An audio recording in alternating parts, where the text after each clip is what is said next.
akibat tindakan dari orang-orangnya Wilmar Group ini, sudah banyak orang yang masuk tahanan juga, ditangkap, yang di OTT, itu loh. Mulai kasus pajak dan sebagainya. Ini kan terjadi banyak juga pajak yang diduga dia belum melakukan pembayaran pajak. Yang ternyata sampai sekarang ini belum diusut juga, Pak Eri. Yang terakhir adalah dugaan yang dianggap menyangkut kasus korporasinya Wilmar. Yang melibatkan hakim yang sudah kita bicarakan juga kemarin itu seperti itu. 60M. Tapi sayangnya hanya Muhammad Safi'i aja. Ini kan orang suruhan. Tapi si otaknya dan pemilik yang punya kepentingan ini, terutama big boss-nya, juga belum tersentuh. Kita jumpa lagi sore hari ini untuk bincang-bincang ini tentang kasus suap menyuap. Ini tentang tindak pidana korporasi. Ada seseorang yang merupakan pegawai, mungkin karyawan daripada Wilmar Group, itu berusaha menyuap. Menyuap ini terkait juga dengan kasus yang sebelumnya 60 miliar menyuap hakim, dan kita ketahui ini banyak cerita yang datang dari CERI. CERI ini adalah Center of Energy and Resources Indonesia, diketuai oleh Yusri Usman. Yusri Usman ini menceritakan bagaimana yang namanya suap menyuap itu dilakukan oleh Wilmar Group melalui pegawainya yang bernama, di sini disebutkan Muhammad Safi'i. Muhammad Safi'i ini yang berkelabat istilahnya untuk menyuap sana menyuap sini, termasuk yang hakim, dan yang terakhir ini disebutkan juga tentang penyerobotan tanah di Kalbar, ya, di Kalimantan Barat. Bagaimana masyarakat yang diwakili, masyarakat yang menjadi korban diwakili oleh seorang tentara, ya, jadi korban rencana penyuapan. Sudah mau disuap 15 miliar, menolak, kemudian ditambah dengan menjadi 20 miliar juga ditolak, malah terjadi keributan. Artinya penyerobotan tanah ini tetap tidak boleh dilakukan oleh Wilmar Group. Nah, siapa dan bagaimana Wilmar Group ini nanti akan diulas oleh Pak Ketua. Gimana kira-kira Pak Ketum nih? Ya, yang pertama, Assalamualaikum warahmatullahi wabarakatuh. Kang Heri, memang udah berkali-kali juga kita mengangkat tema Wilmar Group ini. Ini memang ini kayak orang yang tak tersentuh. Apa yang disebut kalau dalam itu istilah untouchable. Untouchable man. Untouchable man seperti itu. Memang si Wilmar nih, si Maratua ini kan memang dia tinggalnya di Singapura. Yang di sini adalah staf dan karyawannya semua. Dan ini berulang kali juga bermasalah. Bukannya satu kali dua kali nih. Ya seperti itu. Bahkan betapa kalau kita lihat ada pengaturan di dalam BBM pada waktu yang lalu, yang sehingga dicopot juga, ditangkap juga oleh Kejaksaan Agung, itu dalam bidang migas, ya kan, minyak kita, minyak Pertamina. Nah, Wilmar ini di sisi lainnya, yaitu menguasai CPU, menguasai sawit, dan bahkan lelang, kan setiap hari itu harga CPU itu kan dibuka kan, dan itu yang sangat menentukan. Konon kabarnya adalah Wilmar Group ini yang bermarkas di Malaysia, dan seperti ini. Wilmar kan bermarkasnya di Malaysia, seperti dari hidupnya bolak-balik aja Malaysia, Singapura, seperti itu.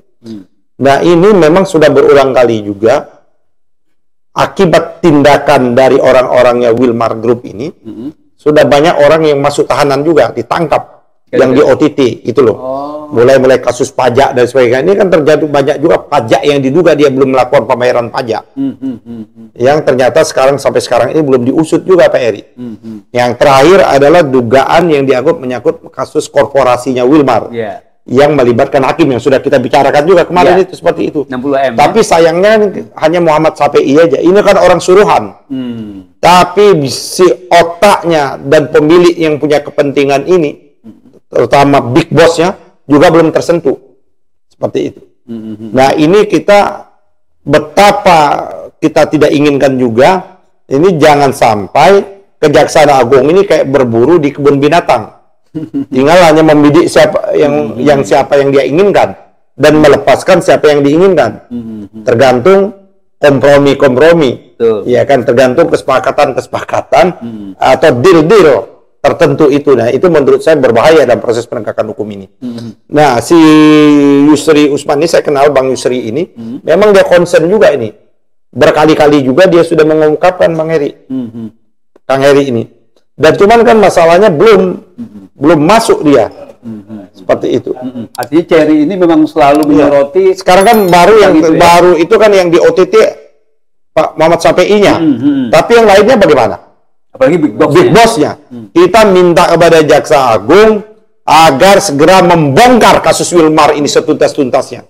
Seluruh yang melibatkan kasus Wilmar ini, siapapun, termasuk Big Boss-nya, terus eksekutif-eksekutifnya, baik dalam kasus pajaknya maupun kasus-kasus yang lainnya. Jangan berhenti, Pak Eri. Ini adalah salah satu agendanya Pak Prabowo juga, memberantas, ya kan, tikus-tikus ini, mafia-mafia ini. Apalagi kalau dikaitkan kita, kenapa kita dukung Pak Eri? Kemarin kan kita sudah melakukan ziarah ke Taman Makam kepada bukan Taman Makam Pahlawan, kepada pahlawan. Termasuk satu di antaranya adalah Pak Muhammad Hatta, Dr. Muhammad Hatta Wapres, yang betul-betul ingin membersihkan negara ini dari tindakan koruptor. Oleh karena itu kita mensimbolisasi kemarin itu menyapu sampah-sampah, ya kan, menyapu kotoran. Kita tidak ingin ada sekelompok orang menjadi sampah dan kotoran Republik ini. Betul. Dan termasuk di dalamnya Wilmar Group ini seperti itu. Dan ini bila perlu ini menurut saya harus segera diselidik dan korporasinya dibekukan bila perlu, dibekukan semua. Kalau misalnya dikaitkan dengan siapa di belakang Wilmar, kira-kira siapa? Itu kan yang disebut yang di Singapura, pemilik ownership-nya Maratua Stories. Ya, artinya itu pemiliknya. Ya, ya pasti pejabat-pejabat pasti disuap. Ya kita nggak tahu. Iya kan nggak tahu, tapi dengan itu bisa diusut. Paling tidak menurut saya untuk sementara waktu ini di seluruh aset-aset kekayaannya Wilmar ini menurut saya disita dan dia jadikan. Betul, yang mengagumkan Wilmar ini kan dari zaman Orde Baru aman. Zamannya Megawati, Gus Dur aman, zaman SBY aman, zaman Jokowi aman. Sekarang kelihatannya gimana nih? Nah, ini yang sekarang kan udah mulai ditangkap-tangkap nih. Kita berharap jangan berhenti di aktor lapangan. Jadi pelaku suruhan. Kita minta kepada yang namanya intelektualnya. Kita minta kepada ownership-nya. Kita minta kepada elitnya dari Wilmar Group itu seperti itu. Artinya, karena dia juga pada waktu sisi kita dengar juga belum juga ada meminjam memakai uang perbankan Republik Indonesia ini. Nah, berapa ini juga kita harus minta nih, bagaimana bank mana yang dia pinjam uangnya, jaminan apa yang dia sampai. Nah, itu dia. Jangan-jangan yang dijaminkan itu milik rakyat Indonesia juga, kebun dan lain sebagainya seperti itu loh. Sorry, ini isu-isu ini apa ada kaitannya nggak dengan persaingan di bisnis kelapa sawit? Nggak ada, dia otaknya nggak ada. Ini memang dia hobinya nyuap. Jadi Pak Eri, yang kita nih ya hobinya nyuap kan berkali-kali nih, kan banyak kasusnya. Oleh karena itu kita minta betul kepada Jaksa Agung untuk segera meningkatkan. Ini kan jadi permainan bagaimana hakim saja dia suap sehingga tindak pidana korporasinya kan 60 miliar. Karena dia ingin menyelamatkan mungkin ratusan triliun aset-aset yang ada. Dia keluar 60 miliar kan kecil. Nah, menurut saya perlu yang namanya pembekuan. Itu pernah ada tuh zaman. Ya zamannya dulu kan kalau kita lihat geng mafia terbesar di Amerika, Al Capone, kan susah untuk diusut. Tapi dia jatuh di kasus pajak. Pajaknya Wilmar ini kan harusnya diselidiki.